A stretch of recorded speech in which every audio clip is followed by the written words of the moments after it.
পানির তোড়ে ধসে পড়েছে নোয়াখালীর কোম্পানীগঞ্জ উপজেলার মুছাপুর স্লুইস গেট।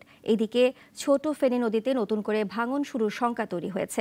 জেলার বন্যা পরিস্থিতি জানাচ্ছেন সহকর্মী মোহাম্মদ সোহেল। স্থানীয়রা জানিয়েছেন, গতকাল সন্ধ্যার পর থেকে ক্লোজারের দুপারের সড়কটিতে ফাটল দেখা গেছে। আজ সকালে ক্লোজারের মাঝখানে দেবে গিয়ে দুটি কপাট ভেঙে যায়।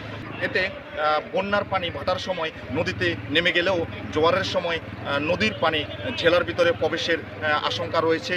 সেই ক্ষেত্রে এখানকার মানুষের কিন্তু বন্যার যে পরিস্থিতি, এটা আরও ভয়াবহ রূপ নিতে পারে।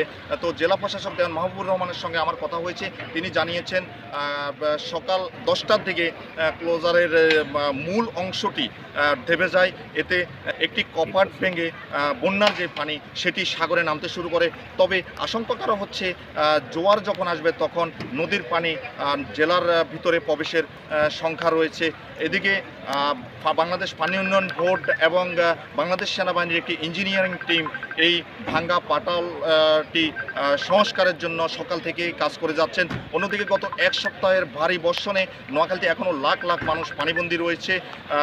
প্রায় 3 লাখ মানুষ বিভিন্ন আশ্রয়ণ কেন্দ্র এবং বিভিন্ন জায়গায় আশ্রিত রয়েছেন।